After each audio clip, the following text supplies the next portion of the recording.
غزوہ حنین سن 8 ہجری میں ہوا، اور اس غزوے میں مسلمانوں کی تعداد پچھلے غزوات کی نسبت کافی زیادہ تھی۔ مسلمان 12,000 تھے۔ کسی غزوے میں مسلمانوں کی تعداد اس سے پہلے کسی غزوے میں اتنی تعداد نہیں ہوئی۔ فتح مکہ میں بھی 10,000 تھی۔ تو فتح مکہ کے تھوڑے ہی عرصے بعد شوال 8 ہجری میں غزوہ حنین ہوا۔ یہ 2 قبیلے تھے، حوازن اور ثقیف۔ بہت بڑے قبیلے تھے، بڑے تیر انداز تھے، بڑے جنگجو تھے۔ تو ان کا سردار تھا مالک بن عوف نصری۔ اس نے جب سنا کہ مکہ فتح ہو گیا، مکہ فتح ہو گیا، تو اب مسلمان ہم پر چڑھائی کریں گے تو ہم پہلے ہی ان پر چڑھائی کر دیتے ہیں۔ تو انہوں نے 20,000 کا بڑا مضبوط لشکر تیار کیا اور لشکر لے کر نکل کھڑے ہوئے، اور بڑے تجربہ کار لوگوں کو اپنے ساتھ لیا، اور ساری فوج نے اپنے بیوی بچے، اپنے اہل و عیال کو بھی ساتھ لے لیا، تاکہ اگر شکست سے بھاگنا چاہیں تو بھاگ نہ سکیں اپنے بیوی بچوں کی وجہ سے۔ اتنی زبردست تیاری کر کے آئے۔ ادھر رسول اللہ صلی اللہ علیہ وسلم کو پتہ چلا تو حضور نے ایک صحابی کو بھیجا کہ جاؤ پتہ کر کے آؤ۔ وہ صحابی گئے، معلومات لیں اور آ کر عرض کیا، ساری صورتحال عرض کر دی۔ تو اللہ کے نبی صلی اللہ علیہ وسلم نے 12,000 کا لشکر تیار کیا۔ 8 شوال سن 8 ہجری کو یہ لشکر روانہ ہوا، اور وادی حنین میں دونوں لشکروں کا آمنا سامنا ہوا، کفار کا 20,000، مسلمانوں کا 12,000۔ مسلمان ایک درے سے گزر رہے تھے۔ درہ کہتے ہیں کہ 2 پہاڑوں کا درمیانی راستہ، 2 پہاڑوں میں ایک تنگ راستے کو درہ کہتے ہیں۔ تو یہ کافر وہاں پر گھات لگا کر بیٹھے ہوئے تھے کہ مسلمان یہاں سے گزریں گے، ان پر دفعتاً حملہ کر دیں گے۔ تو جب مسلمانوں کا لشکر جا رہا تھا تو کسی کی زبان سے نکل گیا کہ آج ہم قلت کی وجہ سے مغلوب نہیں ہوں گے، ہمیں شکست نہیں ہوگی، کہ آج ہم تعداد میں بہت زیادہ ہیں۔ تو یہ اللہ نے دکھا دیا کہ مال و دولت اور اسباب پر نظر ہوگی تو کام نہیں بنیں گے، اور اللہ پر نظر ہوگی تو کام بن جائیں گے۔ تو اب یہ اللہ کے نبی صلی اللہ علیہ وسلم کا لشکر اور صحابہ کرام اور اللہ کے نبی خود موجود ہیں، اور کسی کی زبان سے نکل گیا آج ہم قلت کی وجہ سے مغلوب نہیں ہوں گے۔ اللہ جل شانہ کو یہ کلمہ ناپسند ہوا کہ میرے بندے اتنی فتوحات ان کو عطا کی، اتنا مرتبہ مقام دیا، ان کی زبان سے یہ بات کیوں نکلی؟ تو کفار نے حملہ کر دیا، مسلمان سارے بکھر گئے۔ صرف 12 صحابہ حضور صلی اللہ علیہ وسلم کے ارد گرد بچے، باقی سارا لشکر ادھر ادھر بکھر گیا، پتہ ہی نہ چلا۔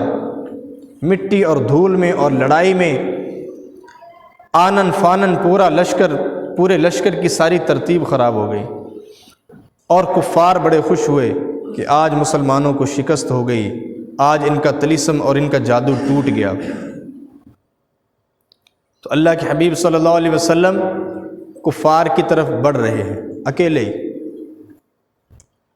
اور حضرت عباس حضور کے خچر کی لگام پکڑے ہوئے ہیں اور اس خچر کو پیچھے کھینچ رہے ہیں۔ آپ صلی اللہ علیہ وسلم خچر کو آگے بڑھا رہے ہیں، اور پھر حضرت عباس سے فرمایا کہ عباس انصار کو بلاؤ، انصار کو آواز دو۔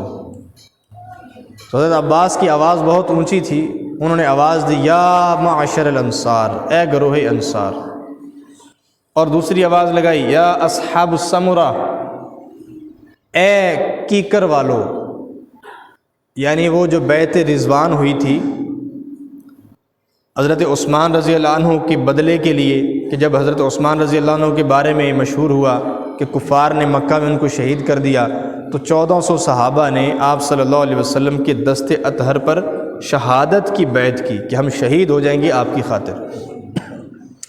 تو حضرت عباس نے جب یہ 2 آوازیں لگائیں، یا اصحاب السمرہ، یا معاشر الانصار، تو ابو داؤد شریف کی روایت ہے کہ صحابہ آپ صلی اللہ علیہ وسلم کی طرف ایسے دیوانہ وار پلٹے اور دوڑے، حضور کی طرف جمع ہوئے کہ جیسے گائے کا بچہ اپنی ماں کی طرف محبت میں دوڑتا ہے۔ اور پھر اللہ کے نبی صلی اللہ علیہ وسلم نے ارشاد فرمایا، انا النبی لا کذب انا ابن عبد المطلب، کہ میں سچا نبی ہوں، میں سچا نبی ہوں اور اس میں کوئی جھوٹ نہیں ہے، اور میں بنی عبد المطلب کا بیٹا ہوں، اور میں عبد المطلب کا بیٹا ہوں۔ تو صحابہ نے جب دوبارہ اللہ کے نبی صلی اللہ علیہ وسلم کے حکم سے جب کافروں پر یلغار کی تو اللہ رب العزت نے تھوڑی دیر میں مسلمانوں کو فتح نصیب فرما دی۔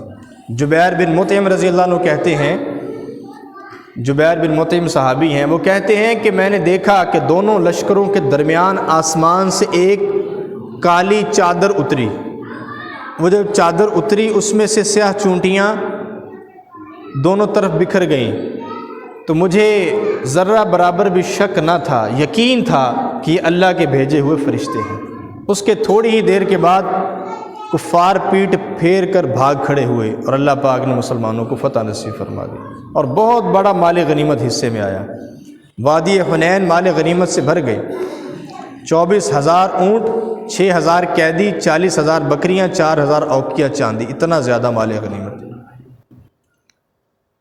جیرانہ کے مقام پر یہ سارا مال غنیمت جمع کیا گیا، اور اللہ کے نبی یہ جو کافروں کا لشکر بھاگ کر کچھ طائف میں چلے گئے، کچھ جو ہے مقام اوطاس میں چلے گئے، بکھر گئے، تو اللہ کے نبی طائف میں تشریف لے گئے ان کے پیچھے، وہ جا کر قلعہ بند ہو گئے۔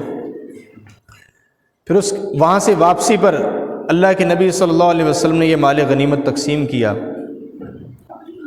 اور ایک جگہ ایک روایت میں آتا ہے کہ بہت سارا مال و دولت تھا، بکریاں اور اونٹ اور کافی سامان۔ تو اللہ کے نبی نے صفوان بن امیہ، بڑے سردار تھے، ابھی تک مسلمان نہیں ہوئے تھے، فتح مکہ کے موقع پر انہوں نے حضور سے وقت مانگا تھا کہ مجھے 2-4 ماہ وقت دیجئے، تو حضور نے وقت دے دیا تھا۔ اس کے بعد یہ غزوہ حنین ہوا، کافی سارا مال و دولت سامنے ہے۔ تو اللہ کے نبی نے صفوان بن امیہ سے پوچھا کہ اے صفوان، بتاؤ یہ وادی کیسی ہے، یہ مال و دولت سے بھری ہوئی؟ تو کہنے لگے کہ بڑی خوبصورت ہے، اس میں بھیڑ بکریاں ہیں اور بہت سارے اونٹ ہیں، بڑا مال ہے۔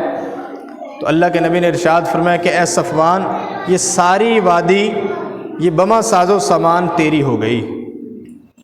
تو صفوان کہنے لگے کہ اللہ کی قسم، اتنی بڑی سخاوت سچا نبی ہی کر سکتا ہے۔ فوراً کلمہ پڑھا اور حضور کے دامن کے ساتھ وابستہ ہو گیا۔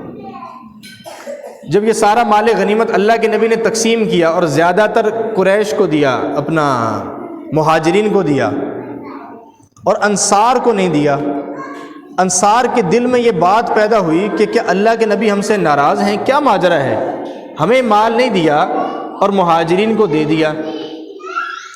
حضور کے پاس آ گئے، حضرت سعد رضی اللہ عنہ، یا رسول اللہ صلی اللہ علیہ وسلم، آپ نے مہاجرین کو سارا مال دے دیا اور انصار کو کچھ بھی نہیں دیا، لوگوں میں یہ چہ مگوئیاں ہو رہی ہیں۔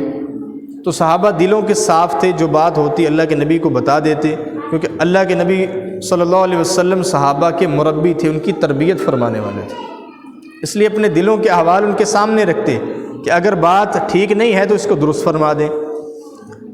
تو حضور صلی اللہ علیہ وسلم نے ارشاد فرمایا کہ اے سعد، تیری اس میں کیا رائے ہے؟